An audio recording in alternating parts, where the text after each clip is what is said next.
Kembali lagi di Cerita Cinta Channel. Jangan lupa like, comment, and subscribe ya. Terima kasih. Jakarta, jam 9 pagi. Di bandara sana, Bagas berpisah dengan mereka. Bagas pulang menggunakan taksi, sementara Hanan dan Sena dijemput oleh seorang supir.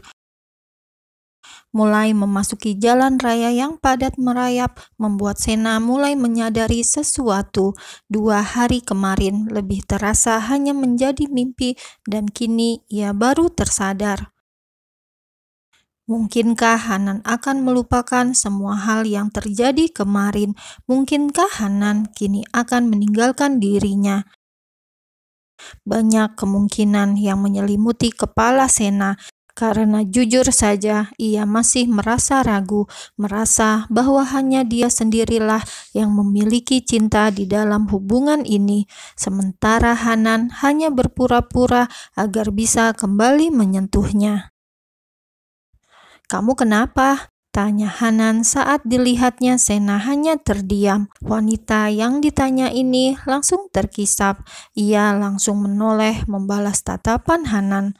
Tatapan dalam yang begitu menenangkan. Hanya melihat tatapan itu mampu membuatnya hanyut.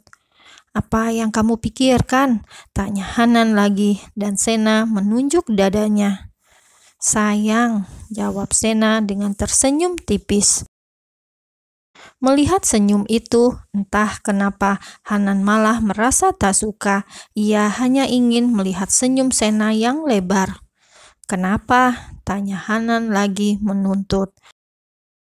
Dan Sena benar-benar seperti gadis yang banyak meminta, selalu menuntut kepastian. Sena sadar sifat seperti itu malah membuat seorang pria jengah. Harusnya ia percaya, memberikan waktu pada Hanan untuk membuktikan semuanya. Benar, batin Sena. Ia meyakinkan hatinya sendiri tentang mempercayai Hanan. Dengan perlahan, Sena mengikis jarak, memeluk tubuh Hanan dan menjatuhkan kepalanya di dada bidang sang kekasih. "Tidak ada apa-apa sayang, hanya sedikit pusing," jawab Sena bohong.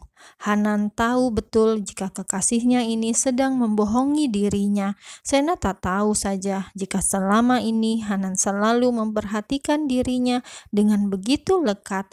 Bahkan hanya dengan melihat Hanan bisa tahu apa yang dipikirkan oleh sang kekasih. Sena adalah gadis yang sederhana. Jika senang, ia akan tertawa riang. Jika sedih, wajahnya akan langsung berubah jadi sendu. Seseorang yang tidak ahli dalam berbohong. Pelan, Hanan mengelus punggung Sena. Ia pun menciumi pucuk kepala sang kekasih dengan sayang. "Tidurlah," ucap Hanan pelan, dan Sena mengangguk.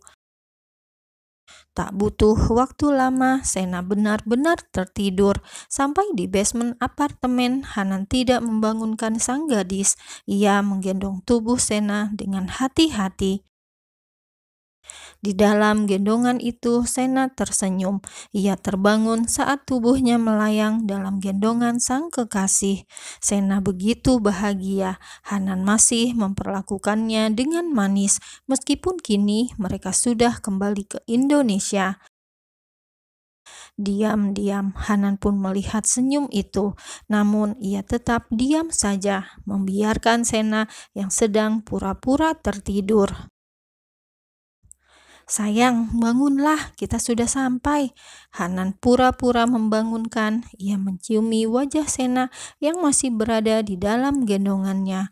Baru saja memasuki apartemen mereka.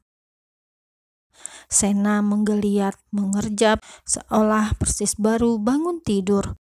Sumpah demi apapun, melihat itu Hanan ingin tertawa terbahak, namun sekuat tenaga ia tahan, menghargai akting sang kekasih.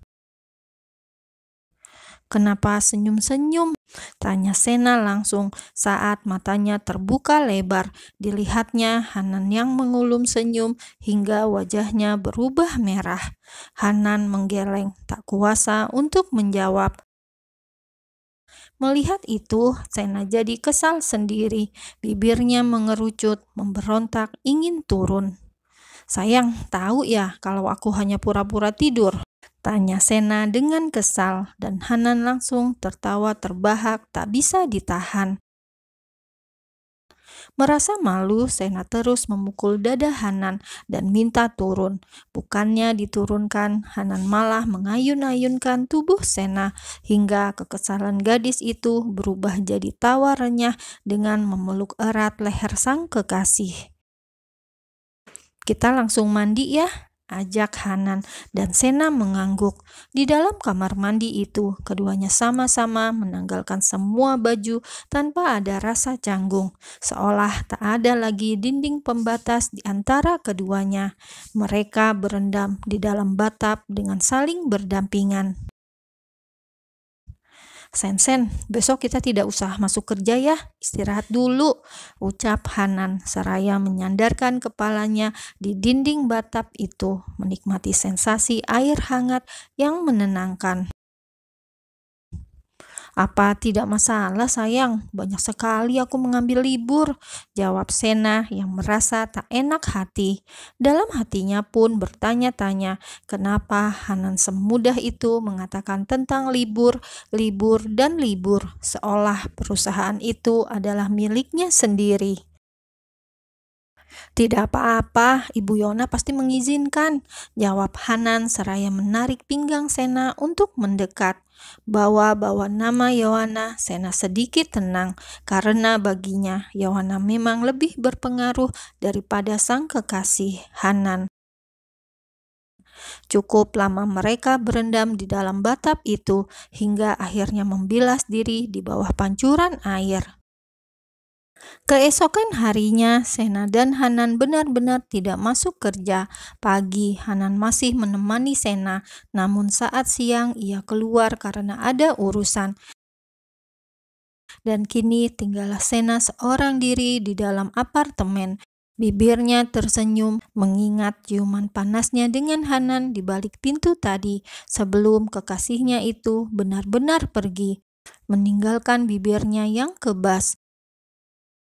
Sena duduk di ruang tengah dan mulai menyalakan televisi.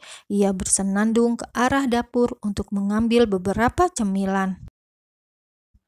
"Oh iya, aku dari kemarin belum ada telepon Mama," gumam Sena saat melewati kamarnya. Tak jadi ke dapur. Akhirnya Sena memutuskan untuk mengambil ponselnya di dalam kamar dan menghubungi sang ibu. Belum sempat ia menghubungi ibunya, ponsel itu lebih dulu bergetar. Ada panggilan masuk dari Rara. Ragu untuk menjawab, Sena membiarkan panggilan itu berdering cukup lama, hingga akhirnya ia putuskan untuk mengangkatnya juga. "Halo, Ra," jawab Sena. "Sena, ya ampun, susah sekali menghubungi kamu.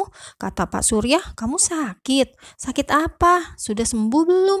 Ini sudah 5 hari kamu tidak masuk," cecar Rara dengan memburu, bertanya tanpa jeda hingga membuat Sena kebingungan. Sakit, batin Sena. Sejenak ia sibuk sendiri dengan pikirannya sendiri. Kata Hanan, mereka melakukan perjalanan bisnis ke Paris, bahkan ada Bagas pula bersama mereka. Kata Hanan pula, Yohana meminta Hanan untuk mengajak salah satu karyawan divisi pengawasan. Karena itulah Sena boleh ikut. Tapi saat kemarin di Paris, ia tidak bekerja sedikit pun. Hanya saja kata Hanan, Bagas sudah mengurus semuanya. Lalu sebelum pulang ke Indonesia, Hanan kembali menemui klien itu untuk pamit. Dan kini Rara mengatakan dia izin sakit. "Apa Om Hanan membohongiku?"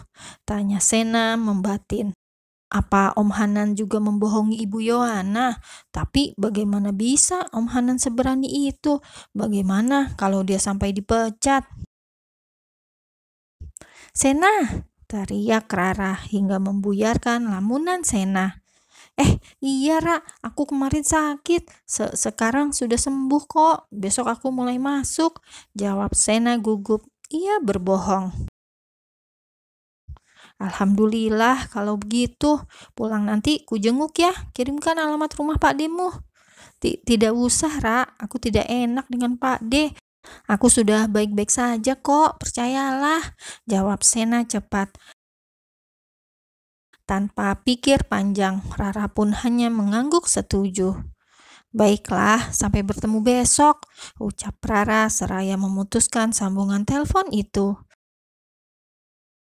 Sena bernafas lega, merasa telah selamat dari mara bahaya.